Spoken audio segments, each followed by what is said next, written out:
+1 Christmas exam 2025 time table പ്രസിദ്ധീകരിച്ചിട്ടുണ്ട്. 15-ാം തീയതിയാണ് exam start ചെയ്യുന്നത്. 15-ാം തീയതി എല്ലാവർക്കും പാർട്ട് 2 ലാംഗ്വേജ് ആണ് എക്സാം ആയിട്ട് വരുന്നത്. 16-ാം തീയതി പാർട്ട് 1 ലാംഗ്വേജ് അതായത് ഇംഗ്ലീഷ് ആണ് 16-ാം തീയതിയിലെ എക്സാം.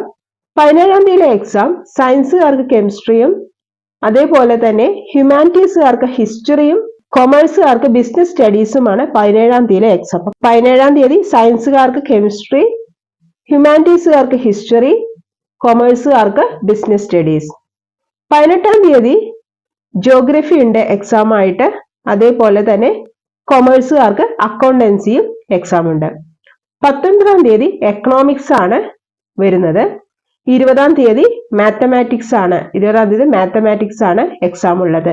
അതായത് ഇവിടെ സയൻസുകാർക്ക് 17-ാം തീയതി കെമിസ്ട്രി കഴിഞ്ഞാൽ പിന്നെ 20-ാം തീയതി മാത്സ് ആണ് അടുത്ത എക്സാം വരുന്നത്. 22-ാം തീയതി ഫിസിക്സ് ആണ്, സോഷ്യോളജി. സയൻസുകാർക്ക് ഫിസിക്സ് ഉണ്ട്, ഹ്യൂമാനിറ്റീസുകാർക്ക് സോഷ്യോളജി ഉണ്ട്. 23-ാം തീയതി സയൻസുകാർക്ക് ബയോളജി ആണ് എക്സാം ഉള്ളത്. അതേപോലെ തന്നെ പൊളിറ്റിക്കൽ സയൻസ് അന്നേ ദിവസം എക്സാം വരുന്നുണ്ട്. പൊളിറ്റിക്കൽ സയൻസ് എഴുതുന്ന കുട്ടികൾക്ക് ആ എക്സാം വരുന്നുണ്ട്. പിന്നെ കമ്പ്യൂട്ടർ ആപ്ലിക്കേഷൻ, കൊമേഴ്സുകാർക്ക് കമ്പ്യൂട്ടർ ആപ്ലിക്കേഷനും എക്സാം ഉണ്ട്. അടുത്തത് വെക്കേഷന് ശേഷമാണ് അടുത്ത എക്സാം വരുന്നത്. അതായത് ക്രിസ്മസ് വെക്കേഷന് ശേഷം, സ്കൂൾ തുറന്ന ശേഷമാണ് എക്സാം വരുന്നത്. അത് 6-ാം തീയതിയാണ്. 6-ാം തീയതി കമ്പ്യൂട്ടർ സയൻസും അതായത് +2 കമ്പ്യൂട്ടർ സയൻസിലെ കുട്ടികൾക്ക് കമ്പ്യൂട്ടർ സയൻസും അതേപോലെ തന്നെ ഹ്യൂമാനിറ്റീസുകാർക്ക് സ്റ്റാറ്റിസ്റ്റിക്സുമാണ് എക്സാം ഉള്ളത്.